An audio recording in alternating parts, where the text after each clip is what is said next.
오늘은 성령 강림절 후 13번째 주일 성서정과 본문 중에 하나인 요한복음 6장 51절에서 58절까지의 말씀을 통해서 하나님의 은혜를 나누도록 하겠습니다.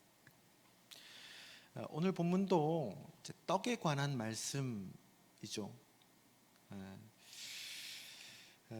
떡은 생명입니다. 성경에서 말하고 있는 예수님이 떡을 얘기할 때는 그냥 단순한 떡을 얘기하는 것이 아니고 우리가 먹어야 살잖아요. 생명을 의미합니다. 그러나 진짜 떡은 무엇이냐? 라고 예수님께서 계속 말씀을 하시는 것이에요. 그것은 말을 바꾸면 뭡니까? 진짜 생명은 무엇이냐? 산다는 것의 진정한 의미는 무엇인가? 라고 말할 수 있습니다. 그렇다면 그리스도교에서 중요한 개념이자 또 소망이기도 하죠. 영생이죠. 영원히 사는 것, 영원히 산다는 것은 과연 무엇인가를 오늘 본문을 통해서 알 수 있습니다. 예수님이 51절에서 결론 같은 말씀을 하시죠. 3주 동안에 그 주제라면 주제고 소제라면 소제가 예수님이 말씀하신 떡이었습니다. 지난주, 지지난주 또 떡이었죠. 51절에서 그 결론 같은 말씀을 하시는 거예요. 나는 하늘에서 내려온 살아있는 떡이다. 48절에 나는 생명의 떡이다 라고 말씀하시는 것의 다른 표현이죠. 그 떡을 먹으면 영생하리라. 내가 줄 떡은 곧 세상의 생명을 위한 내 살이니라 말씀하십니다. 예수님이 자신이 떡이니 당신을 먹으면 영원히 산다. 세상 또한 나를 먹고 살아야 생명이 유지된다 라고 말씀하시는 것입니다. 그것에 대해서 51절에 보면 제자들을 포함한 유대인들은 혼란에 빠지죠. 오늘 본문 이후 읽은 본문 이후에도 제자들이 그런 얘기를 솔직하게 합니다. 말씀이 너무 난해합니다. 우리가 못 알아듣겠습니다 라고 얘기를 합니다. 당연히 그러하죠.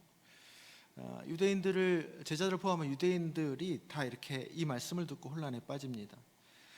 그래서 52절에 서로 다투어 이르되 이 사람이 어찌 능히 자기 살을 우리에게 주어 먹게 하겠느냐.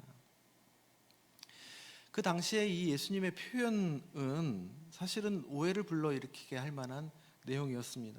엄청 이교도적인 이방 종교를 연상케 하는 표현으로 오해될 수 있는 말이었습니다. 로마 군인들 사이에 황소 숭배 제사 같은 것이 퍼졌거든요. 아주 기복적인 것이죠. 그런 밀교 집단에서 나오는 표현 같은 말을 하시는 것입니다. 표면적으로는 그랬지만 속 깊은 의미는 유월절 때 유월절 어린 양의 피를 뿌리고 그 고기를 먹으며 애굽 온 땅의 죽음의 기운이 침범하지 못하고 언약 백성의 정체성을 세웠던 것, 그 사건, 성경 전체를 흐르고 있는 하나님의 언약이거든요. 그것을 염두에 두고 새롭게 표현하신 것이다 라고 말할 수 있습니다.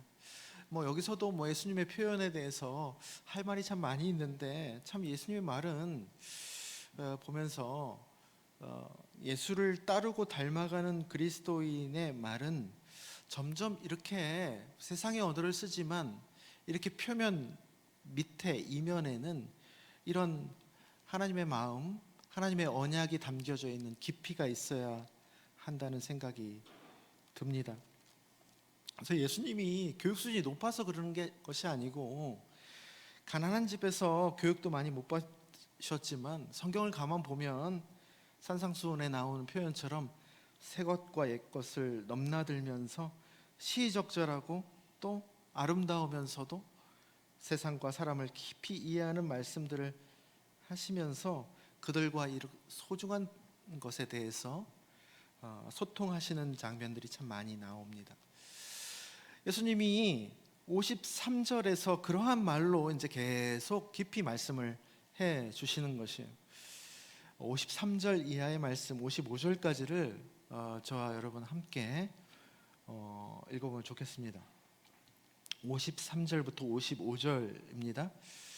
함께 읽습니다. 내가 진실로 진실로 너희에게 이르노니 인자의 살을 먹지 아니하고 인자의 피를 마시지 아니하면 너희 속에 생명이 없느니라. 내 살을 먹고 내 피를 마시는 자는 영생을 가졌고 마지막 날에 내가 그를 다시 살리리니 내 살은 참된 양식이요 내 피는 참된 음료로다. 예수님께서는 당신이 주는 것, 그것도 당신 자체를 먹어야 참된 생명을 얻는다, 참되게 살아간다고 말씀하고 계십니다. 우리가 신앙생활을 하면서 가장 중요한 우선의 것이 뭐냐면 뭘까요? 하나님과의 관계에서, 신앙에서 잘 받는 겁니다. 여러분, 주는 것보다 먼저 받는 거예요. 그게 제일 중요한 거예요. 누군가 그러더군요. 엄마는 자녀의 첫사랑이고 자녀는 엄마의 마지막 사랑이다.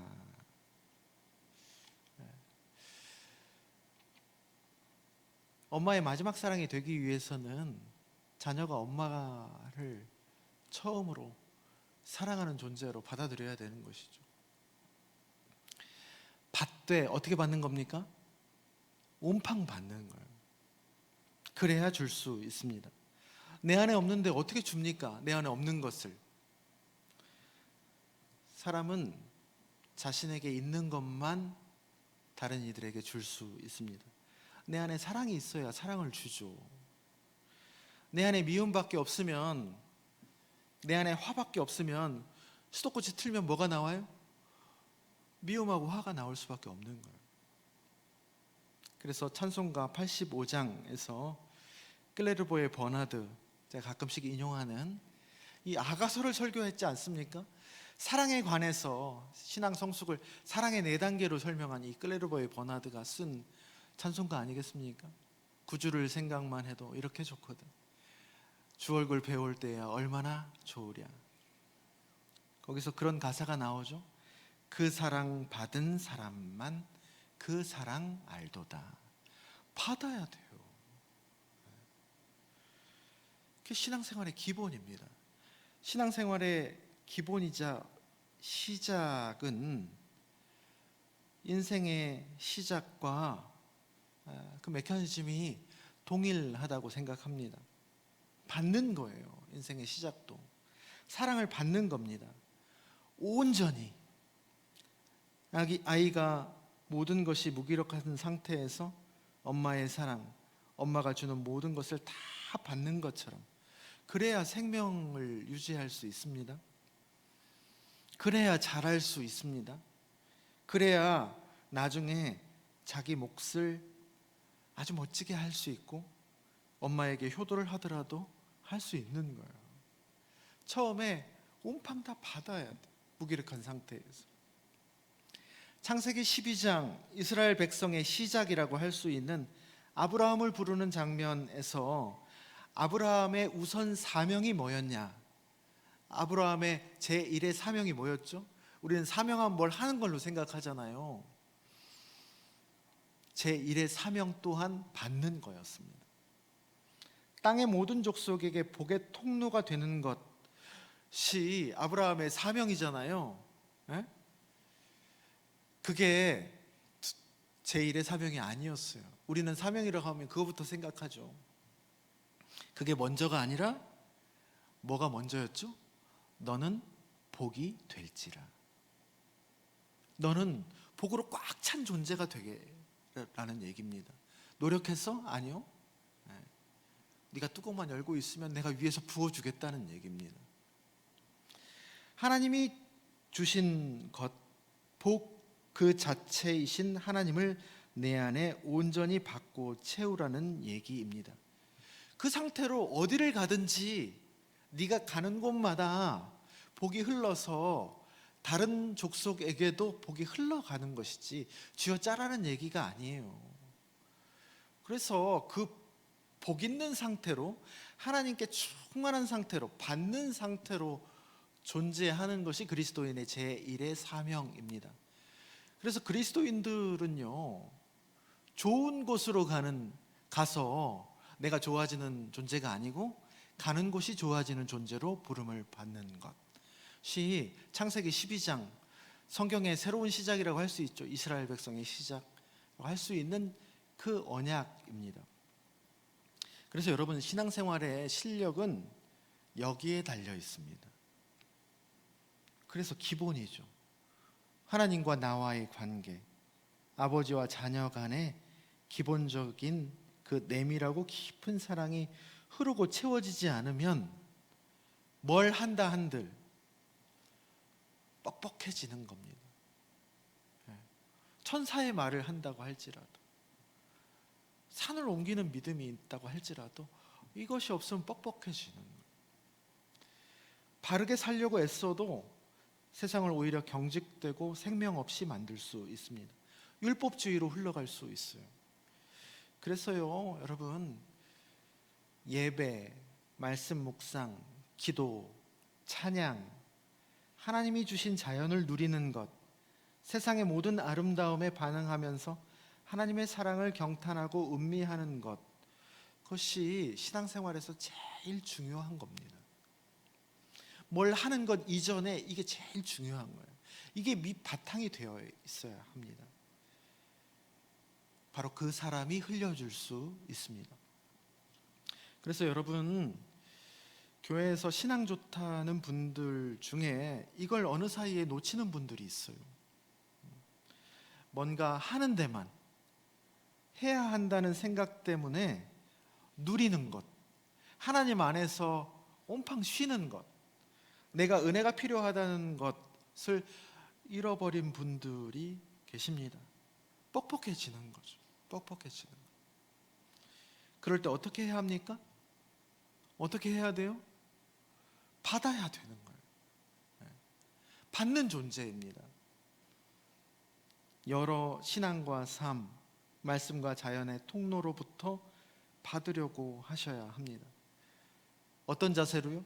무력한 나를 하나님 앞에 내어드리는 자세로, 아이처럼 받아야 하는 것입니다. 그래서 하나님 앞에 겸손할 수밖에 없는 거예요. 우리가 그래야 살 수 있는 존재이기 때문입니다. 그래서 가끔씩 신앙생활 하다 보면 내가 하나님 앞에서 잘못 사는 것 같아, 하나님 앞에 설 면목이 없는 때가 있잖아요.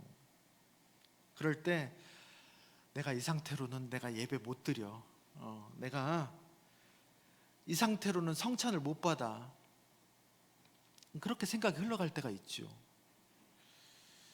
근데 여러분, 그러지 마십시오. 우리는 원래 하나님 앞에 설 자격이 없는 사람들입니다. 주님의 살과 피를 먹을 존재들이 아닙니다. 오늘 말씀처럼 먹으라고 하는 데는 다 그거 알고 먹으라고 하는 거예요. 에? 다 알고 주시는 겁니다. 그냥 아무 말 말고 먹으라고 주시는 거예요. 지난주 엘리야처럼 그냥 먹어라 그러는 거예요. 먹어야 살지. 내가 예배드릴 자격이 없고 성찬 받을 상태가 아닐수록 여러분, 받아야 되는 겁니다. 그래야 생명을 얻어요. 내 안에 황폐한 곳이 다시 생깁니다.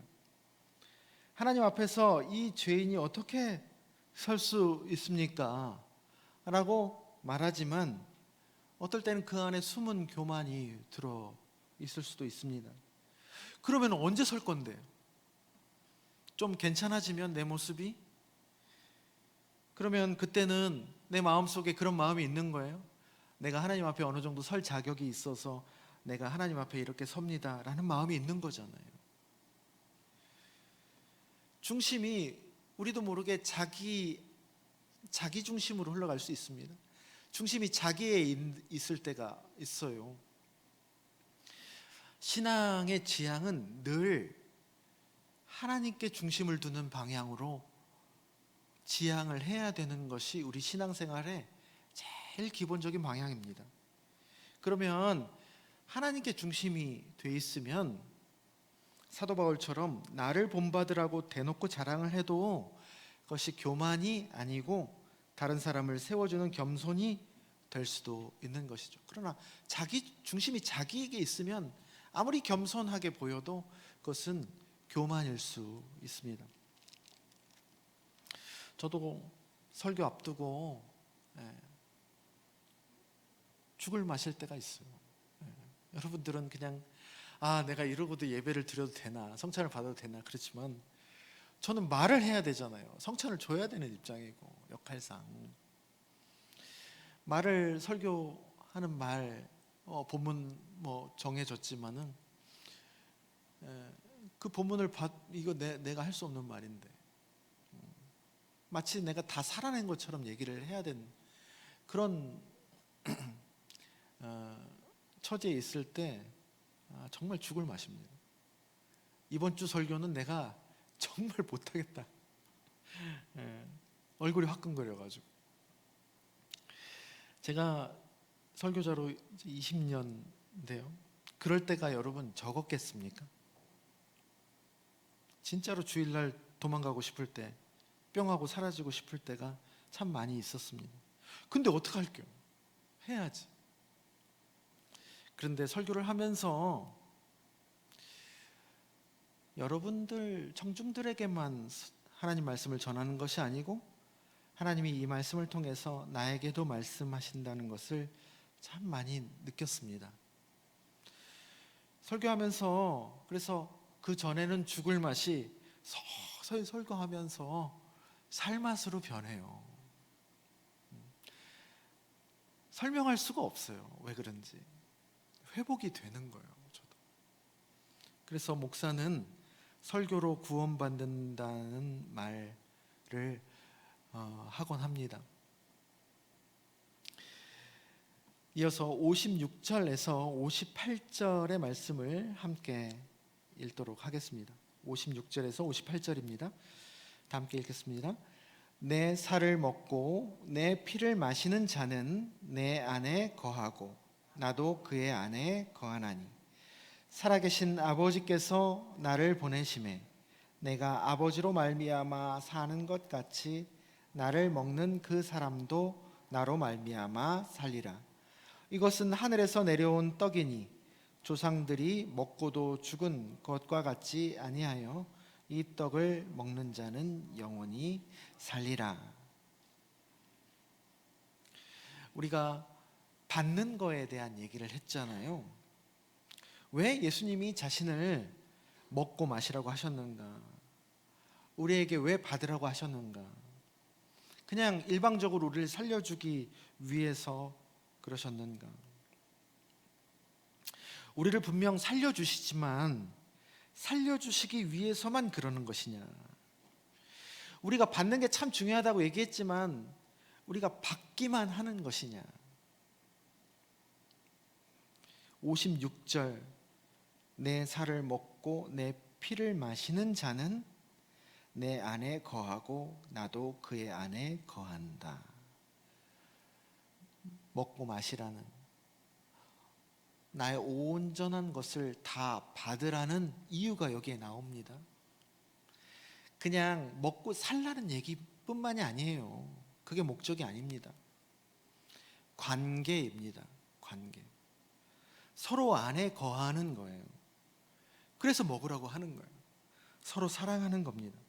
내가 주님 안에 거하고 주님이 내 안에 거하시는 겁니다. 그 관계 안에서는요, 여러분, 우리가 온팡 받기도 하지만 온전히 주기도 합니다. 그게 관계입니다. 그래서 그 관계 안에서는 받고도 받을 때도 있고 줄 때도 있지만 사실 받고 주는 게 큰 의미가 없습니다. 그냥 흐르는 것이죠. 흐르는 거예요.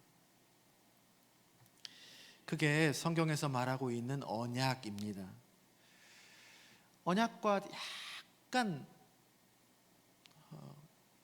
정말 이렇게 모습은 같지만 완전히 다른 것이 계약이죠. 계약은 컨트랙이잖아요, 영어로. 계약은 어떻습니까? 우리가 계약을 생각하면 계약은 50대 50이죠. 너 50, 나 50이에요. 그게 계약입니다. 근데 계약 관계인데 내가 60을 줬는데 내가 40만 받아. 그럼 어떻습니까? 억울한 거지. 억울해. 근데 반대로 내가 20만 투자했는데 와, 80을 받았어. 그러면 완전 이득이죠. 감사함이 넘치지. 그게 계약적인 사고입니다. 율법적인 사고이죠. 온전한 관계가 아니에요. 여러분, 신앙생활을 이렇게 하는 분들이 있죠. 기브 앤 테이크예요. 계약 관계예요. 내가 기도를 했으니 그에 따른 보상을 하나님 주셔야 돼.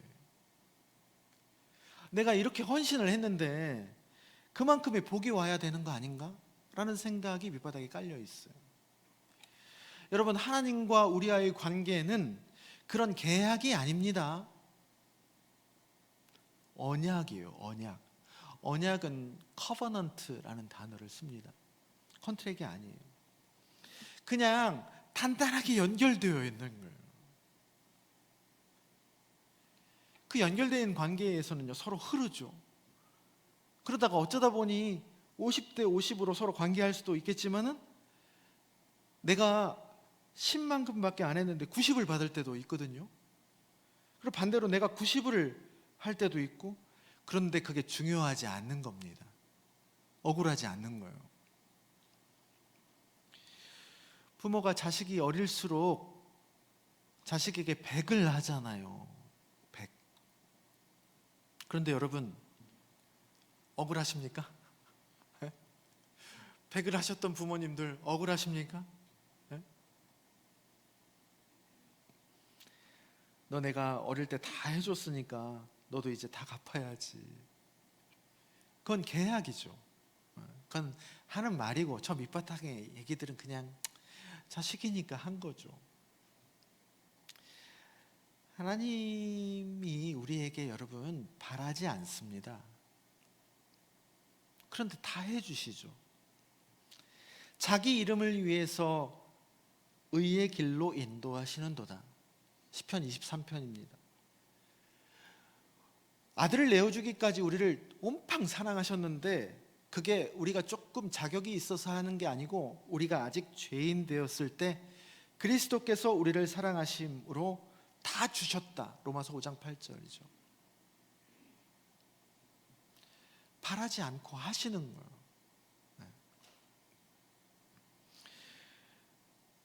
우리도 그 언약을 소중하게 여기는 사람으로 점점 변해가는 것, 그게 성경에서 말하는 산다, 사는 것입니다. 요한복음의 영생이라는 개념은 여러분 죽지 않고 100살, 200살까지 넘어서 산다는 것, 믿음에 대한 대가로 천국 가서 영원히 호의호식하고 산다는 것이 아니라 이렇게 하나님과 끊기지 않는 언약 관계 안에서 누린다라는 요한복음의 독특한 말입니다. 영생이라는 말이. 그게 참 생명이라고도 예수님 표현하시죠. 그래서 광야에서 예수님이 마귀의 시험에서 사람이 떡으로만 사는 것이 아니고 하나님의 살아계신 말씀으로 살아가는 것이다. 하나님의 살아계신 말씀으로 하나님과 언약 관계 안에서 그걸 누리는 거예요. 그런 사람은 죽어도 안 죽는다는 얘기가 아닙니다. 죽어도 죽지 않는 것이다 라고 말씀하십니다. 그래서 여러분, 신앙생활은 어떻게 하는 겁니까? 그냥 하는 거예요. 그냥. 예? 주님이 소중해서 하는 겁니다. 예? 자식이 좀 공부 못하고 못생겼어도, 자식이 좀 흠이 있어도 어떻게 하는 거예요? 예? 내 자식이니까, 너니까 듣는 거고, 너니까 내가 사랑하는 거예요. 주님이시니까 주님이 소중해서 하는 게 신앙생활입니다. 믿음의 보상이 뭐예요? 믿음의 보상이 구원입니까? 믿음의 열매라고 할 수 있죠. 우리에게 맺혀지는 그냥 지극히 은혜로운 선물이죠. 근데 믿음의 보상은 구원이 아니에요, 여러분. 구원을 보상으로 바라고 우리가 믿습니까? 믿음의 보상은 그냥 믿음이에요. 사랑의 보상도 나중에 우리가 사랑의 보상을 받는 게 아닙니다. 사랑의 보상은 사랑이에요. 사랑하는 것으로 보상이 끝나는 거예요. 사랑해보면 알잖아요. 사랑하는 사람이 행복해요. 고통도 스럽지만 그걸로 끝난 겁니다. 그런 사람이 인생과 세상을 돈과 명예, 권력이라는 보상으로 매기지 않고 있는 그대로의 그 모습으로 누릴 수 있는 것이고, 사람들에게 그 진실을 일깨워 줄 수 있는 것이죠. 성자 예수님이 성부 하나님과 그런 언약 관계를 누리고 사시기 때문에 우리와 역시 그런 관계를 맺기 원하시고, 하나님과 우리의 그런 관계의 중간 역할, 중보자 역할을 하실 수 있는 것입니다. 우리도 주님과 세상 사이에 뭘로 부르심을 받았어요? 중보자 역할, 왕 같은 제사장 역할로 부르심을 받았잖아요. 중간 역할을 하라는 얘기거든요. 그걸 위해서는 예수 그리스도와의 이런 언약 관계 안에 진정성을 가지고 들어가야 된다는 말이기도 합니다. 예수를 믿되 이런 보상이나 바라고 말이죠, 그런 변죽을 처음에는 그럴 수 있어요. 근데 신앙생활을 하면 할수록 점점 예수가 소중해서 사랑관계 안에, 언약관계 안으로 들어가야 진정으로 성자가 그랬듯이 예수와 세상 사이에 우리는 중보자 역할, 중간 역할을 할 수 있습니다. 사랑하는 난진동산교회 성도 여러분, 제 개인적인 얘기를 해서 좀 송구하지만 잘 개인적인 얘기를 잘 안 하는데, 제가 지난주에 휴가를 갔다 왔잖아요. 제 아들이 이제 중요한 전국 대회가 있어서 이제 평상시에는 잘 못 가보기도 하고, 그래서 이때 이제 휴가를 맞춰서 갔습니다. 그래서 요즘은 성수기잖아요. 성수기라서 숙박비가 워낙 비싸요. 그래가지고 캠핑을 했습니다. 오래간만에 캠핑을 이제 했는데, 나라에서 운영하는 곳이라 하루에 1박에 15,000원이에요. 거기에서 그 애가 셋이라고 다자녀 할인까지 해가지고 더 싸게 했습니다. 근데 운동하는 선수나 부모나 보면요, 거기에 모든 것이 다 걸려 있는 것처럼 하거든요. 워낙 경쟁이 치열하니까. 그래서 참 열정적입니다. 모든 부모 다 그렇지만은 저도 이제 몰랐는데 이제 아이 운동하니까 그 안으로 들어가 보니까 진짜 그래요. 열정적입니다. 열심히시죠. 선수 본인들은 뭐 오죽 하겠습니까? 인생이 걸려 있는 거니까 그 어린 나이에 정말 이 세상을 빨리 알아버린 것이죠. 이 떼약볕에 훈련을 견디고 뭐 선수들 다 아프잖아요. 아픈 거를 아프다고 얘기 못 합니다. 경기를 안 뛰게 할까봐. 경기 안 뛰게 하는 게 제일 겁나는 거거든. 그러면서도 몸을 날리면서 뛰어요. 거기에 인생이 달려 있으니까. 그래야 이제 선수로서 성공을 하니까요. 그게 또 보면 안쓰럽잖아요. 부모들이 안쓰러우니까 자기 아들의 행동 하나, 반응 하나에 막 하늘로 올라갔다가 땅으로 꺼졌다가 합니다. 제 아들도 이제 그날 좀 부진했거든요. 저도 마음이 이게 낙심이 되는 거예요. 보니까 이게 얼마나 중요한 대회인데 진학을 어떻게 하려고. 이게 참 중요한 시즌이거든요, 진학에. 근데 걔도 이제 표 안 내고 다 모든 선수들이 뛰지만 자기 아들은 보이잖아요. 표 안 내고 뛰어도 멀리서 보니까 안타까운 마음이 역력해. 예. 그래서 더 마음이 안 좋아서 이제 있었습니다.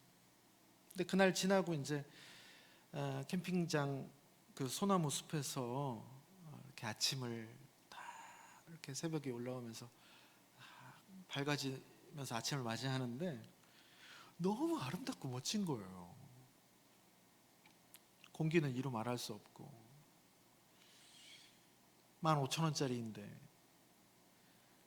서울의 하룻밤 100만 원짜리 호텔보다 더 고급지구나. 정말로. 그런 마음이 들면서 그런 생각이 더불어 들었어요. 축구 이게 뭐라고, 공놀인데 이게. 예. 그런데 나도 모르게 생명 아닌 장단에 내가 빠져버렸구나. 그래서 이렇게 마음이 낙심되고 거기에 온통 세상이 뭔가 다 달려있는 것처럼 했구나 하는 생각이 들었습니다. 그 자연의, 하나님 주신 자연의 아름다움, 돈 주고 살 수 없는 것들을 맛보면서.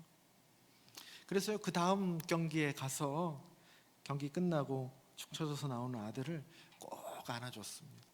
안아주고, 야, 축구 그거 그렇게 중요한 거 아니다. 너 행복하려고 시작했잖아. 그러니까 행복하려고 해. 안 되면 할 수 없는 거지 뭐. 라고 말해 주었습니다.